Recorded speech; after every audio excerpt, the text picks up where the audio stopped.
I was sitting at that worn wooden table when my mother's voice sliced through the courtroom, sharp and certain. "We've put an end to that ridiculous volunteer work of hers," she announced, chin lifted, as if she were doing the court in the town a favor. My father nodded beside her, lips pressed into a proud line. My older brother sat next to them, arms folded, like a man who was sure the verdict was already written in his favor. I stayed quiet. The judge, who until then had seemed more interested in the stack of papers in front of him than the people sitting behind the microphones, stopped mid-page. His eyes narrowed. He flipped back a sheet, then another. His forehead creased. "Hold on," he murmured. "Is this?" He leaned closer, lips moving silently as he scanned a paragraph. Then, louder now, so that even the people in the back row straightened, he said, "This is the physician who ran the impromptu field hospital during the siege at Al-Rafid?" The words hung over the room like a bell that had just been struck. He flipped another page, the corner of his mouth tightening in a way that looked suspiciously like disbelief. "I need to see the rest of this," he said, more to himself than to anyone else. That was the moment everything shifted. But to understand how we ended up in that room, my parents trying to take my grandfather's foundation away from me while a judge read through my war zone credentials, you have to go back to the beginning of that heavy, complicated morning. I woke before my alarm. The motel room was dim, the thin curtains doing a poor job of keeping out the early light. For a few seconds, I forgot why I was there. The scratchy bedsheets, the hum of the old air conditioner, the faint smell of stale coffee from the hallway. It could have been any cheap room near any airport or bus station in any city I'd passed through in the last 10 years. Then the memory landed. The foundation. The will. The court date circled in red in the email my lawyer had forwarded. My parents' names listed as petitioners. Mine as respondent. My chest tightened. For years, I'd walked into places where shelling had just stopped, where we still tasted smoke in the air, where we didn't know if the ground under our feet would stay solid. And yet, somehow, stepping into a courtroom in my hometown felt harder. I swung my legs off the bed, feeling the familiar ache in my knees. Too many nights spent standing over operating tables, too many hours hunched in positions that human backs weren't really designed for. The motel carpet was rough under my feet. I sat there for a moment, elbows on my knees, breathing slowly. "You've done harder things than this," I reminded myself. My hands still remembered the weight of tourniquets and scalpels. My ears still remembered the sound of explosions in the distance and the frantic rush of footsteps when ambulances rolled in.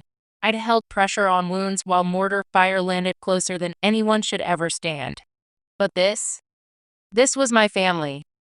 The people who had taught me to say please and thank you, who had taken me to church potlucks and school concerts, who had smiled for holiday pictures while a growing distance quietly opened between us. "You can handle this," I told myself. Just like any other crisis. Breathe. Assess. Act. The courthouse stood at the far end of Main Street, just like it always had. Red brick. White columns. Windows that caught the morning sun so sharply they made me squint. I'd ridden my bike past that building 1,000 times as a kid, backpack bouncing, waving at my grandfather when he went in for city meetings. I never imagined I'd walk through those doors one day to defend my right to carry on his life's work. Inside, the air smelled of old paper, cleaning solution, and the faint sweetness of the donut someone had smuggled in earlier that morning. A clerk glanced up, recognized my last name, and looked quickly away, which told me everything I needed to know about how fast small-town rumors still traveled. My parents were already there. They stood at the other end of the hallway, near courtroom B. My father in a dark suit that fit a little tighter around the middle than it had when I left for medical school. My mother in a navy dress and the pearl necklace she reserved for weddings and funerals. My brother, Mark, in a crisp button-down shirt, sleeves rolled to his forearms like he wanted everyone to know he was the practical one. The three of them together formed a neat tableau of solidarity. United front. The Reynolds family, polished and ready to present their case. I wondered briefly whether Grandpa would have recognized them in that moment. No one waved. No one smiled. I didn't expect them to. My grandfather's lawyer materialized at my elbow, adjusting his tie as he handed me a folder. "Remember," he murmured, "we are not here to relitigate your life choices. We are here because your grandfathers will named you as the director of the Reynolds Community Foundation." The rest is noise, unless they can prove something concrete. Noise. Except it wasn't just noise to me. It was years of comments, sighs, eye rolls, and arguments condensed into one morning. When the bailiff opened the courtroom doors and called our case, my legs felt steady enough. I walked down the aisle alone, my footsteps echoing too loudly in my ears. My parents and brother took their places at the opposite table with their attorney, a glossy-haired man with a sleek briefcase and a smile that didn't touch his eyes. I sat beside Grandpa's lawyer. The judge entered. Everyone stood. "Be seated," he said, and the room creaked as we obeyed. "Case number 23 to 1478, the clerk intoned. "In the matter of the estate of Dr. Samuel Reynolds and the governance of the Reynolds Community Foundation." My grandfather's name rolled through the room, familiar and strange at the same time. He'd been Doc Sam to everyone in town, the physician who'd patched up half the county before there was a proper hospital nearby. A man who never turned anyone away for lack of insurance, who accepted pies, quilts, and handshakes in payment when people couldn't afford more. And now here we were, arguing over the foundation he had left behind in his will, a converted brick clinic that provided free care, tutoring, and community programs to anyone who needed them. And today, the judge continued, we are here to address the petition filed by Mr. and Mrs. Reynolds and their son, Mark Reynolds, challenging the appointment of Dr. Anna Reynolds as director of the foundation and primary trustee. My name sounded clinical in his mouth. Anna, the kid who once stocked bandages in Grandpa's office after school because it made me feel important. The teenager who watched him gently explain test results to patients who clutched their hands in their laps. The young woman who sat with him on his back porch after my acceptance to medical school, listening as he talked about legacy and service. The judge shuffled his papers. Counsel for the petitioners, you may proceed. My parents' lawyer rose smoothly, buttoning his jacket. His cufflinks flashed under the fluorescent lights. Your Honor, he began, voice polished and confident.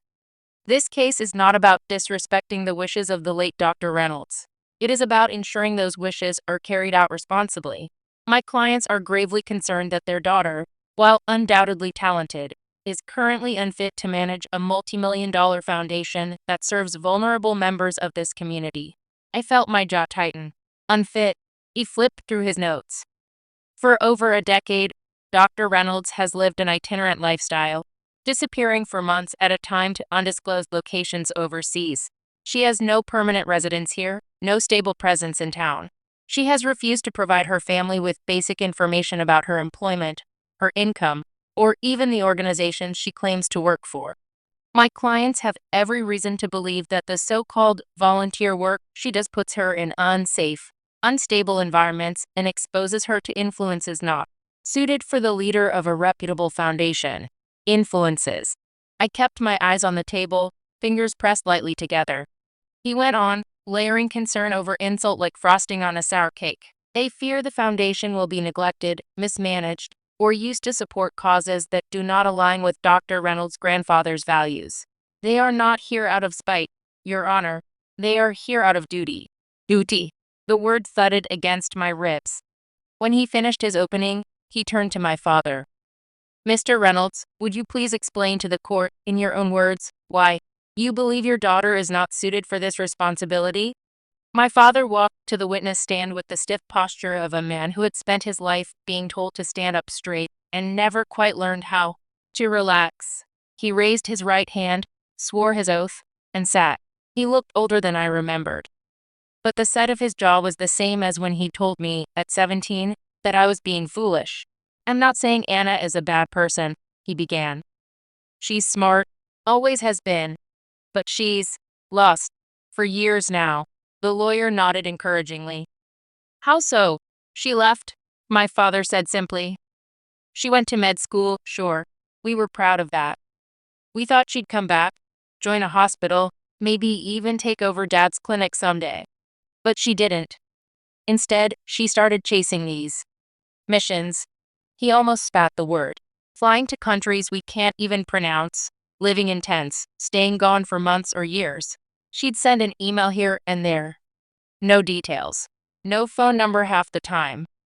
When we asked where she was, what she was doing, she'd dodge the question. Say it was complicated, or sensitive, who lives like that under normal circumstances? Who indeed? To be clear, the lawyer asked, you don't know exactly who she is employed by? No, my father said. All we know is she works for some foreign outfits that send her into war zones or disaster areas. She called it field medicine once. It sounded reckless, irresponsible, dangerous. And now she's supposed to run a foundation? Oversee finances? Make staffing decisions? How can someone who doesn't even have a permanent address be trusted with that? He glanced at me for the first time. There was anger there, yes, but also something that looked suspiciously like fear. My mother went next. She twisted a tissue in her hands as she spoke, voice trembling. When Anna left for the first time, she said she'd be gone 6 months. She came back after almost a year.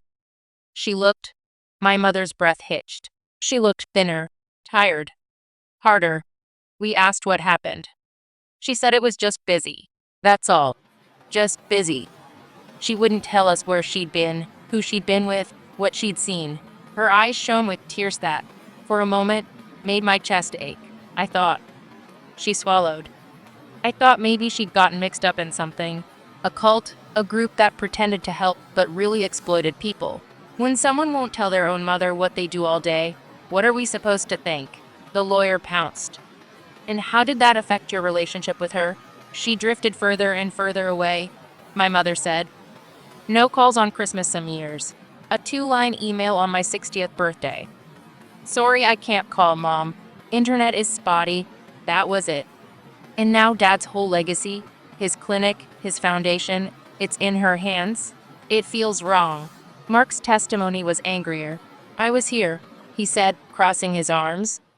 When Grandpa got sick, I took him to appointments. I mowed the lawn at the old clinic. I helped with the renovations when they turned it into the foundation. When the roof leaked, who fixed it? Me. Anna was somewhere overseas, sending vague messages, no real timeline, no plan. And then Grandpa decides she should be in charge of everything? He shook his head. I thought he was confused. Maybe the chemo affected his judgment. Because the Anna we saw? She was never here, never around, never accountable. If she wanted to go play savior in other countries, that's her business. But this foundation, this town, that's our business. Their words settled over the room like dust, clinging, irritating. I could feel eyes on me, weighing me, slotting me into new boxes. Irresponsible, secretive. Unstable. The lawyer turned back to the judge. Your Honor, my clients are not trying to erase their daughter from this foundation. They're simply asking that its governance be placed in more stable hands, namely theirs. People who are rooted here, who understand this community, who can be reached during business hours and aren't off in conflict zones or disaster areas. He sat down, satisfied. The judge leaned back, expression neutral, fingers steepled. He turned his gaze toward our table. Dr. Reynolds, he said, voice steady. You've been very quiet. I have, Your Honor, I replied. Would you care to respond to your family's concerns? Every instinct screamed to stand up and start listing facts. Years of service. Number of patients treated. Clinics set up in places most people only ever see as red dots on crisis maps. The nights I'd sat on the floor of a crowded tent, listening to distant gunfire while we stitched flesh and prayed for the generator to hold. I could have told them about Al Rafid, the city whose name the judge had just read aloud, the siege that lasted 28 days.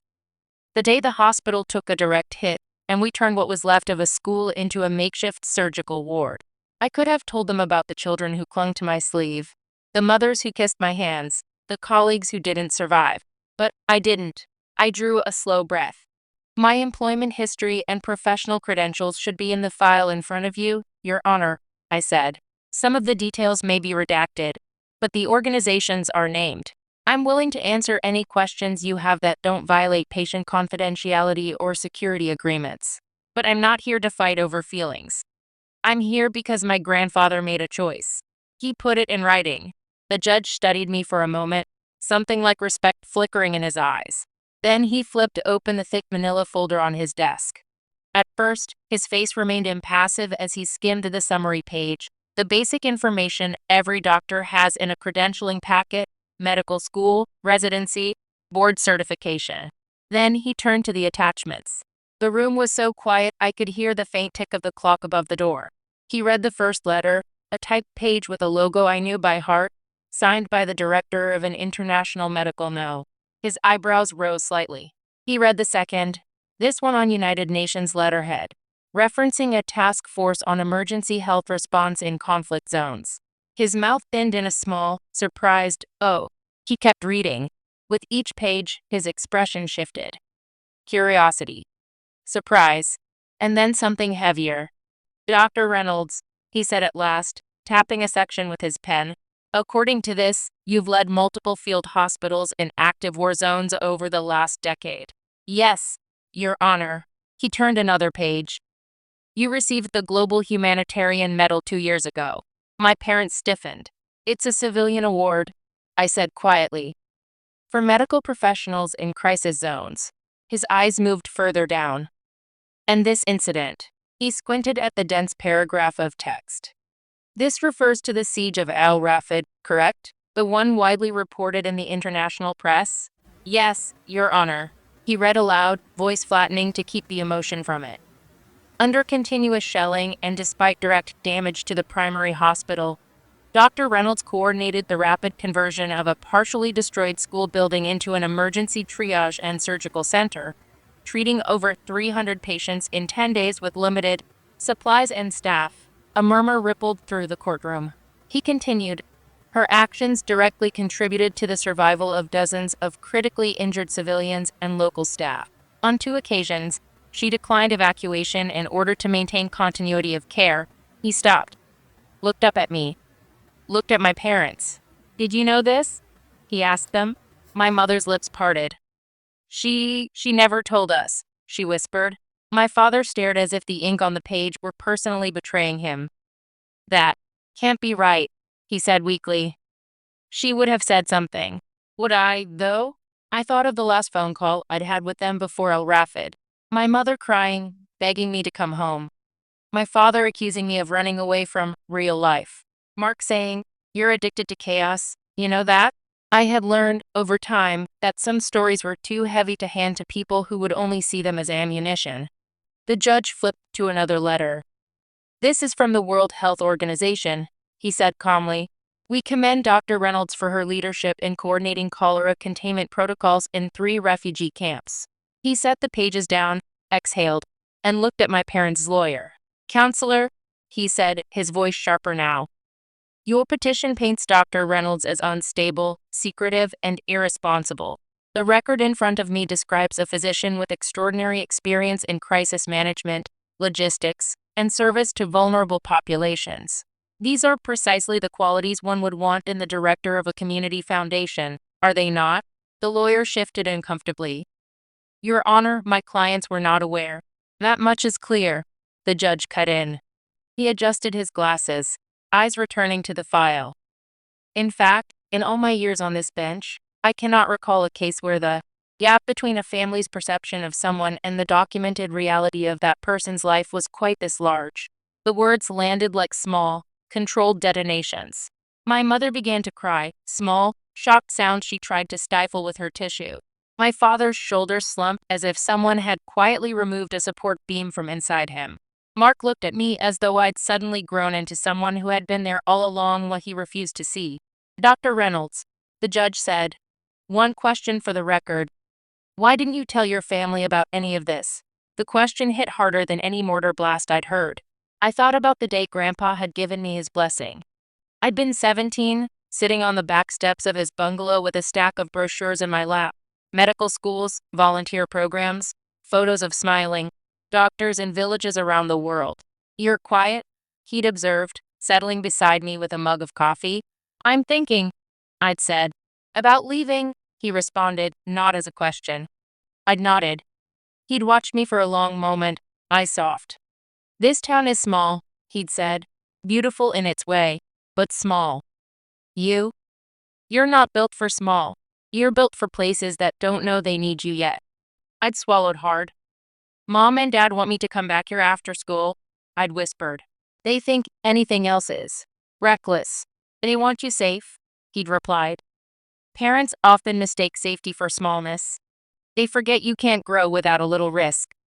He'd squeezed my shoulder. You listen to your own compass, Anna. But whatever you do, do it in service of something bigger than yourself. That's the only way it will feel worth it when it breaks your heart. It had broken my heart many times. But it had also built something else inside me, something steady.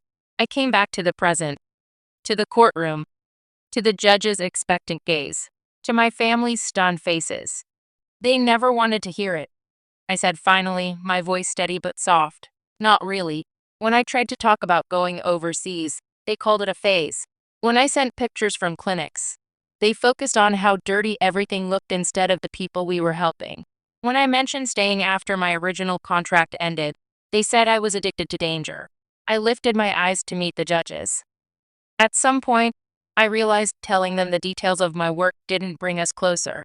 It just gave them new things to criticize or worry about. So I stopped sharing.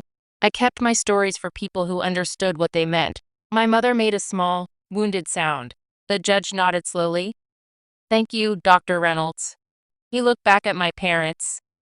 Mr. and Mrs. Reynolds, he said gently, your petition asks me to remove your daughter from a position that your father, her grandfather, explicitly named her for in his will.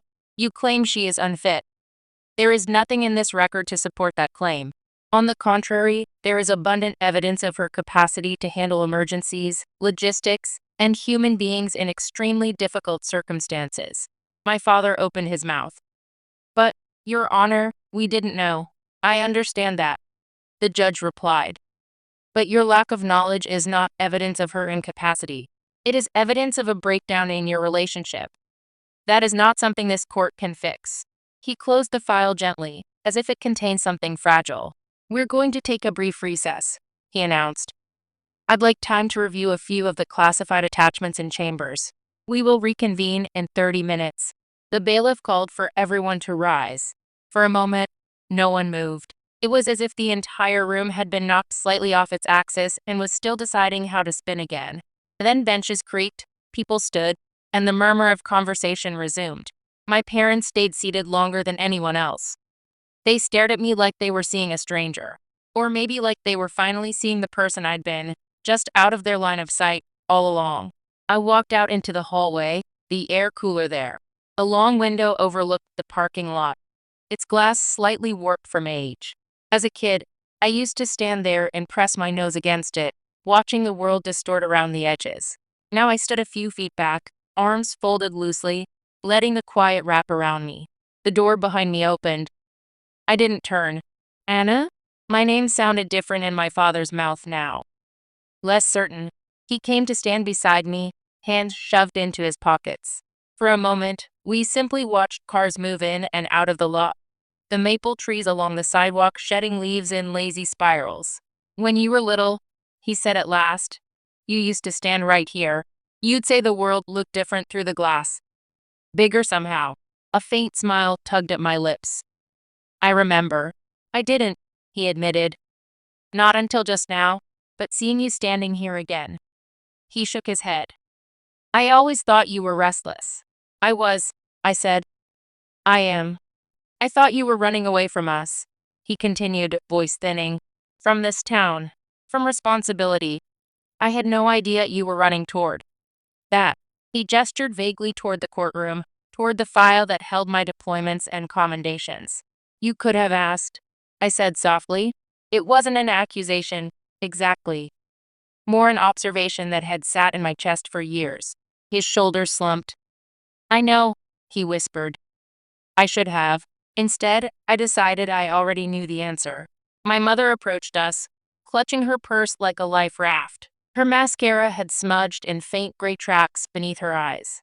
I thought you were in danger, she blurted. I mean, you were in danger, but I thought it was self-inflicted. Like you were chasing thrills. I never imagined. She closed her eyes briefly. The judge said you stayed when you could have left. That's what we do, I said quietly. We? She echoed, confused. The teams, I explained.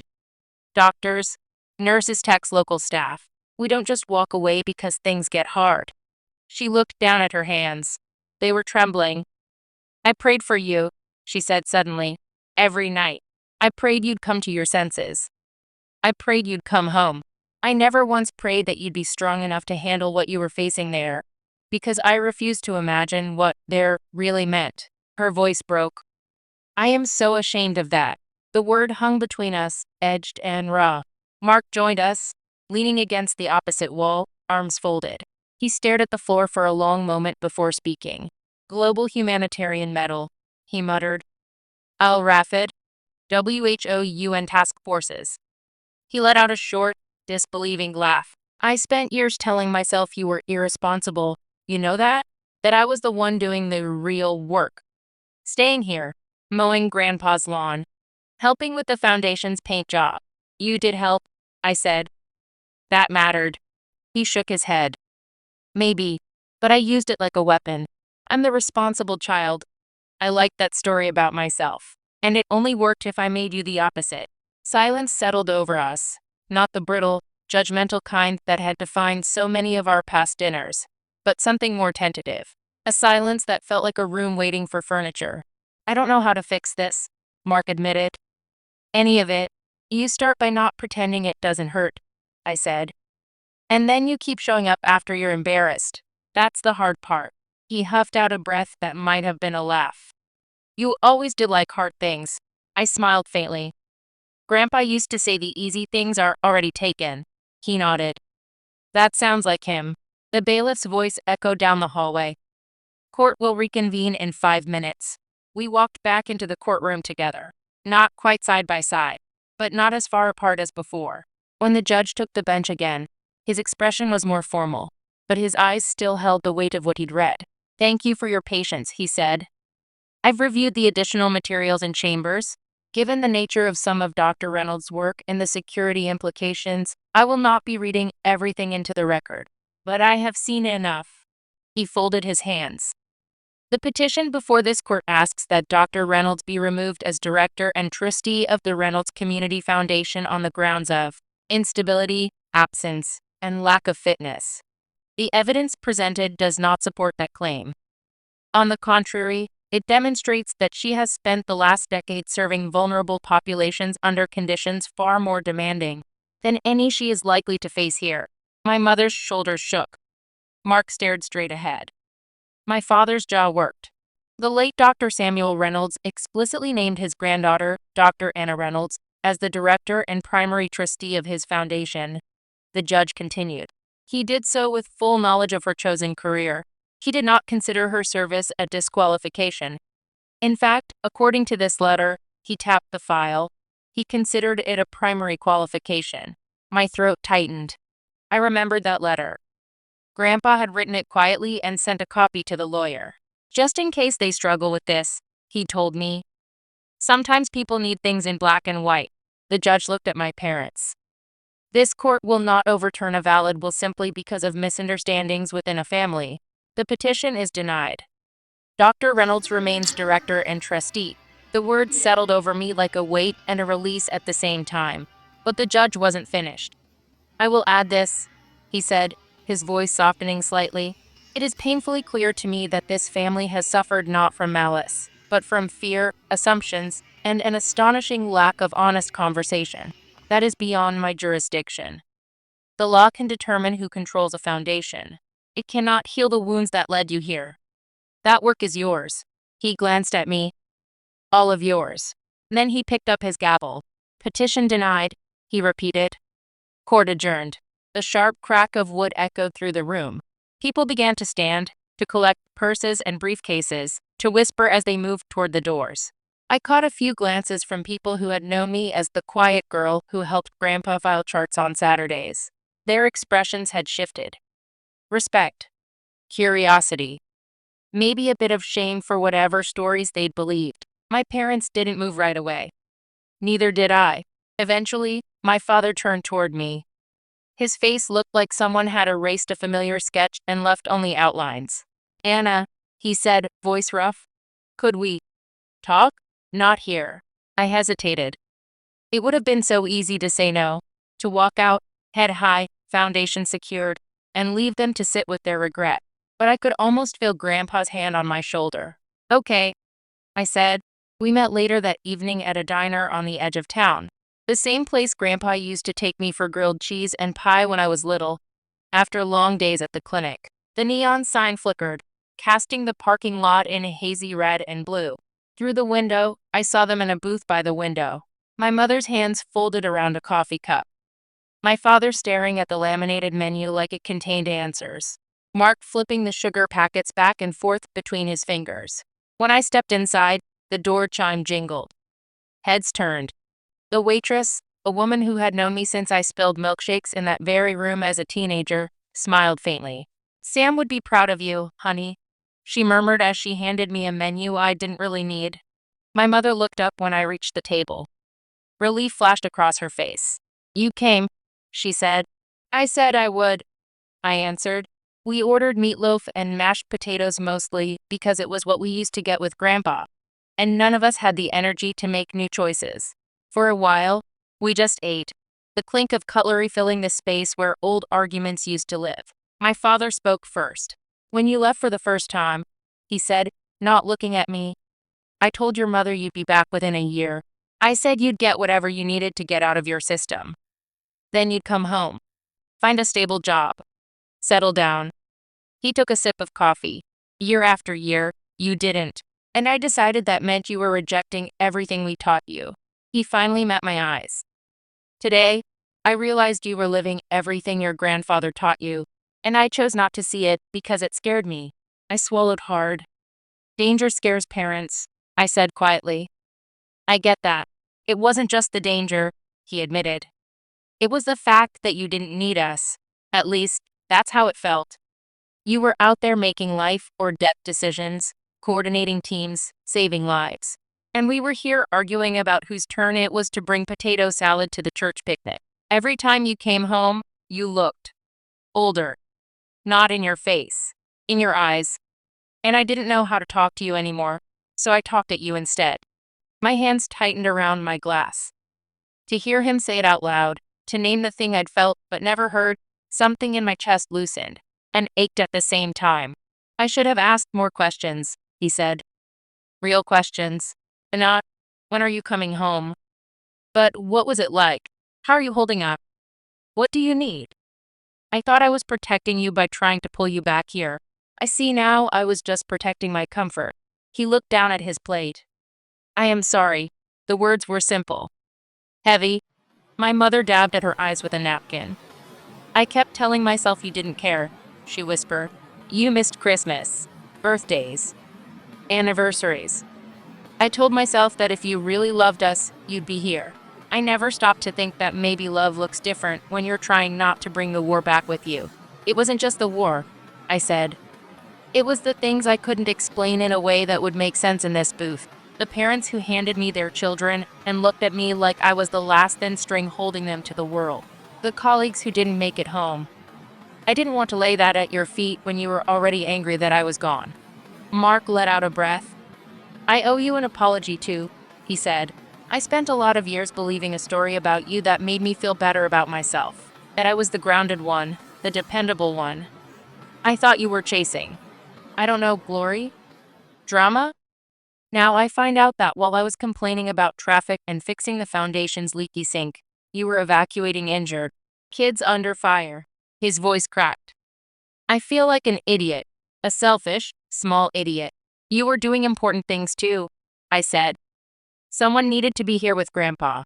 Someone needed to keep the building from falling apart so there'd be something for me to come back to." "Maybe," he said. "But I never saw it that way. I saw it as me picking up your slack. And I resented you for it. I said some awful things behind your back.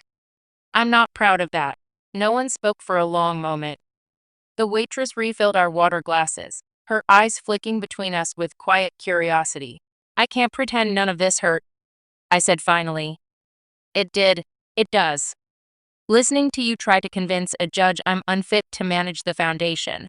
That carved a new scar on top of a lot of old ones." My mother flinched. "But," I continued, "I also know you didn't do it because you hate me. You did it because you didn't know me. Not really. You clung to the version of me that fit the stories you told yourselves." I set my fork down. "I can't go back and tell you about every patient, every night, every time I should have called and didn't. But I can give you this.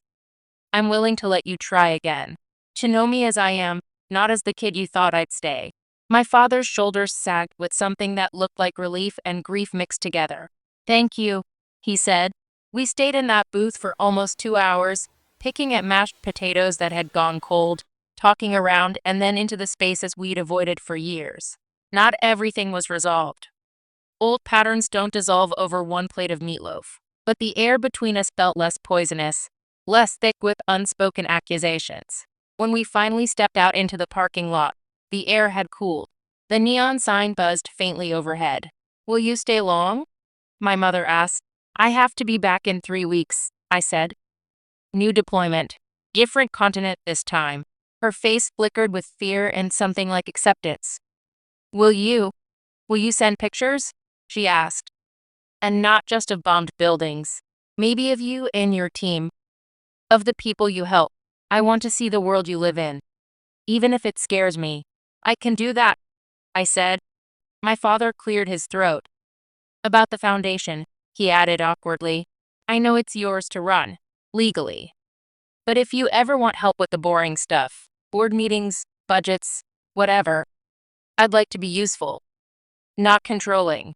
Just useful, I smiled. I'll keep that in mind. We'll need a finance committee. His chest puffed a little, an old habit. I've been balancing accounts longer than you've been alive, he said. I suppose I can balance a few more. Mark rolled his eyes. Here we go. Then he looked at me. If you're going to be gone a lot, someone has to keep an eye on the building. Make sure the heat actually works in winter. The kids don't care if the director has a medal if the pipes burst. Are you volunteering? I asked. He shrugged. Let's call it partial atonement. My throat tightened. Deal, I said. Months passed. Autumn bled into winter, then into a hesitant spring. The first snow fell on the foundation's slate roof while I was in a camp halfway across the world, coaxing electricity out of a cranky generator and teaching a local nurse how to improvise a pressure bandage out of torn bed sheets. Between deployments, I came home. The foundation building, once Grandpa's clinic, had new life. Mark had repainted the chip trim, grumbling about the ladder the whole time. My father had organized a modest but effective fundraising campaign, complete with spreadsheets and color-coded goals that made my head spin but impressed the donors. My mother had started a weekly lunch program in the basement, serving soup and sandwiches to anyone who walked in. She told them, proudly, that the foundation director was her daughter. You weren't just collecting degrees, she said to me one afternoon, watching kids tumble across the lawn outside the building. You were collecting the courage to do this. I leaned against the doorframe, listening to the hum of voices inside. A volunteer nurse laughed at something a patient said. A tutor gently corrected a math problem. Someone played an out-of-tune piano in the next room. This was Grandpa's dream, I replied. I'm just trying to keep it beating. My father joined us, wiping paint from his hands with a rag. You're doing more than that, he said. You're expanding it. You got that grant from that international organization? What's it called? He fumbled with the name. The Global Health Partnership, I supplied. Write them. He looked vaguely proud that he remembered even part of it. You're going to bring in doctors from overseas to train the staff here. That's big. I smiled. Big doesn't scare me as much as it used to. Mostly because I know I'm not carrying it alone anymore. He nodded, eyes misting slightly. I wish Dad could see this. He sees it, my mother said firmly. You know he does. Later that day, after everyone had gone home and the building was quiet, I walked through the rooms alone. Grandpa's old exam room, now a counseling space with soft chairs instead of an exam table. The reception area, walls adorned with photos of neighborhood kids and volunteers instead of outdated pharmaceutical posters. In the hallway, a framed copy of the Foundation's mission statement hung beside a photo of Grandpa and me on the day I left for my first overseas rotation. He had his arm around my shoulders. I was clutching a duffel bag, my hair pulled back, eyes bright with fear and excitement.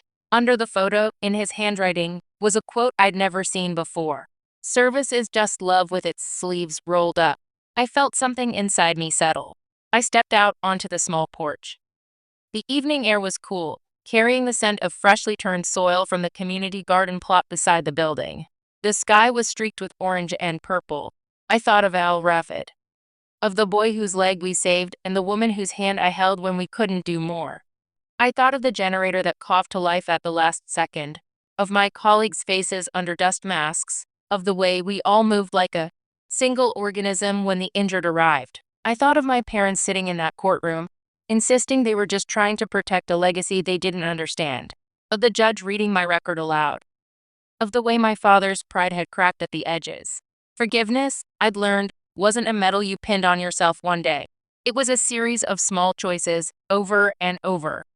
To show up, to listen, to tell the truth even when your voice shook, to accept that other people were trying, even when they'd failed you spectacularly before. Sometimes those choices felt harder than packing a bag for another deployment. As I stood there, my phone buzzed. A message from Mark. "Roofers coming Tuesday," it read. "Dad wants to know if you're okay with the cheaper shingles. Mom says hi and that she made extra soup in case you swing by tonight." I typed back, "Tell Dad to send me the estimates. I'll look them over. Tell Mom I'm on my way." Then, almost as an afterthought, I added, "Thanks for taking care of things while I'm gone." 3 dots appeared, then disappeared. "It's what we do," he replied. I smiled. If you're listening to this right now, maybe you know what it's like to be misjudged by the people who raised you. Maybe you've spent years trying to explain yourself to ears that only hear their own fears. Or maybe you're on the other side. You've decided you already know who someone is, and you haven't left room for them to grow, to change, to surprise you. I'm not here to tell you that one emotional conversation will fix everything. It won't. I'm not here to say every relationship can or should be repaired. Some damage is too deep or too dangerous to invite back in. But I am here to tell you this. Sometimes the story you've been telling yourself about someone is missing half the chapters. Sometimes the person you wrote off as reckless is carrying weight you've never asked about. Sometimes the one you labeled selfish is serving quietly in ways that never make it to your dinner table. And sometimes, if both sides are willing to put down their pride and pick up their courage, there's a third option between cutting ties and pretending nothing happened. It's messy. It's slow. It's full of awkward conversations and old wounds that ache when the weather changes. We call it healing. If this story stirred something in you, if it reminded you of a parent you haven't called in years, a sibling you resent, a child you don't understand, maybe this is your sign to reach out. Not to fix everything overnight. Not to erase the past. Just to say, I'm willing to hear more than my own version of events. That's where everything changed for us. Not when the judge read my war zone credentials, but when we started listening to each other like we actually wanted to know the truth. Thank you for listening. If this story touched you, share it with someone who might need a reminder that people are more than the labels we stick on them. And if you'd like to hear more stories about families, scars, and the ways we learn to love each other again, feel free to subscribe and stay with us on this journey.